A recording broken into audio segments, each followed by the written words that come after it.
Hello and welcome to Connecting Life and Faith. Today we really want to talk about a pretty fun topic, I think. And the question for today is, how would Jesus do your job differently?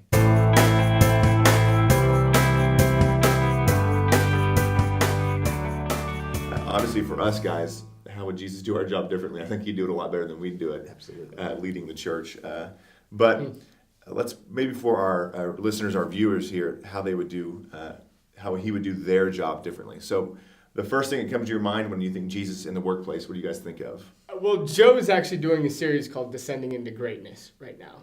And for me, I quickly become very prideful, and I think I do things the best that they could possibly be done. So for me, one of the things, whenever I'm working, doing it with humility, realizing that other people do know more than me. They're better and smarter. So for me, doing it with humility and being a learner in that role, whatever it is. And then on the flip side of that, having the humility to apologize. I think when you're working with somebody, you spend probably more time with them than you do your spouse. And think of how often you need to apologize to your spouse. Yeah. So there's times when, for me anyway, I need to go back and apologize to somebody. Be like, hey, I'm sorry. I reacted wrongly in this situation. So the humility to, just be a learner, and then the other side of that, to go and apologize when I don't act as I should, is one of the ways I think Jesus would act in whatever job I have. That's great. So humility, Jesus would approach his job with humility. Yeah. That's great. One of the things that stands out to me, thinking about how Jesus would do his work, is the craftsmanship. We go back to God as creator, and the first day and the second day, and after each day, it's good, he said. And at the end of the 6 days, it's very good. And we look out at the world he made, it's magnificent, the craftsmanship. How many shades of green are there in our world? And God crafted all those. And then you look at every individual that's been crafted. And so when somebody's doing auto body work or accounting or carpenter work, Jesus did carpenter work, and he would have taken rough timbers and turned it into something productive and useful. And everybody in their jobs has the potential to do that. Mm-hmm. If they're sweeping the street, they're cleaning it up, And the other day, the men came to dump our church dumpster. And I went up to the driver and I said, thank you very much for what you're doing, and keep on keeping our county clean. And they have a chance to do that job with skill and craftsmanship. And I think when somebody works in that fashion, that's an extension of God's creative craftsmanship as well.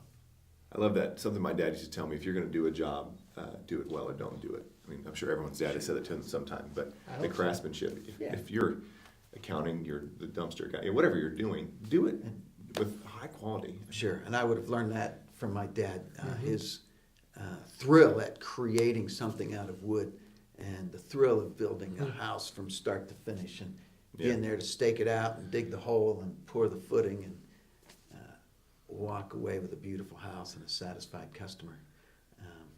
That's just a great, great feeling, taking raw trees, raw materials, and producing this beautiful house.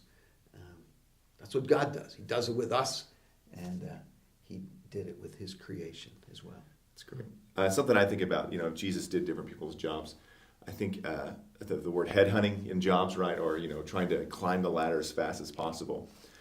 Even when I did retail in college and late high school, I think about I was doing whatever I could to promote myself, like you're talking about, and keep everyone else kind of down. I wanted to be the clear best. And, not that you want to be good and you want to even be the best at what you do, but I think Jesus, and he did and would, develop the leaders under him, the people under him, the people around him. And it's something people talk about in youth ministry a lot, is if you were plucked out of that ministry, would it still function? Mm-hmm. If you were taken away, promoted, something out of your job right now, would the company around you crumble, or would you have developed people around you that could step into your place and do a better job even than you did? I think that's exactly what Jesus did. He developed the 12 disciples. He left and said, now go and do work. Don't just sit around and think about what I did, but go do your own work and push this gospel, push this message. Sure. Our message series for January, February, March of 2017 is going to be about Jesus' method of developing people to replace himself. And that goes against maybe the attitude you described of I got to make myself look good and make sure nobody else is achieving at that comparable level. Jesus did everything he could to develop people under him to move them up. And he even goes so far as to say, when I leave, I have to leave so you guys can do greater works than all of what I'm doing. Yeah. Think about that in context of us investing in those around us, developing leaders under us. Yeah, that's fascinating. Pretty powerful. John 16 is where he says that. And I have to leave so you develop even to new levels. What if you work for a boss that's hard to work for? Kind of like you guys. It's every day. Such Oh, a taskmaster. Taskmaster. The Just- worst.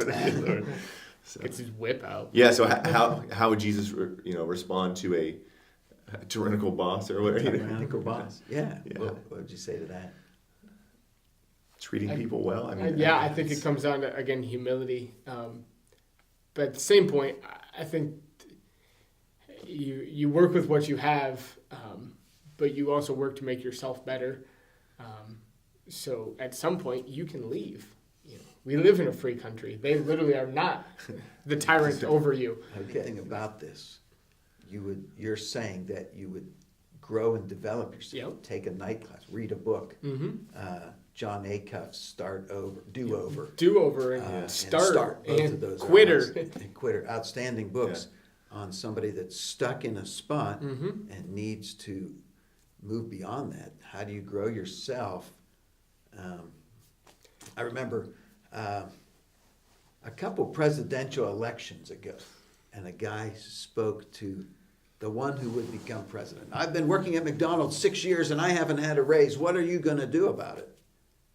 And I didn't really think it was the president's job to get that kid a raise. It was his job to improve his skills, to take a class so that he could get a raise or move beyond minimum wage at McDonald's.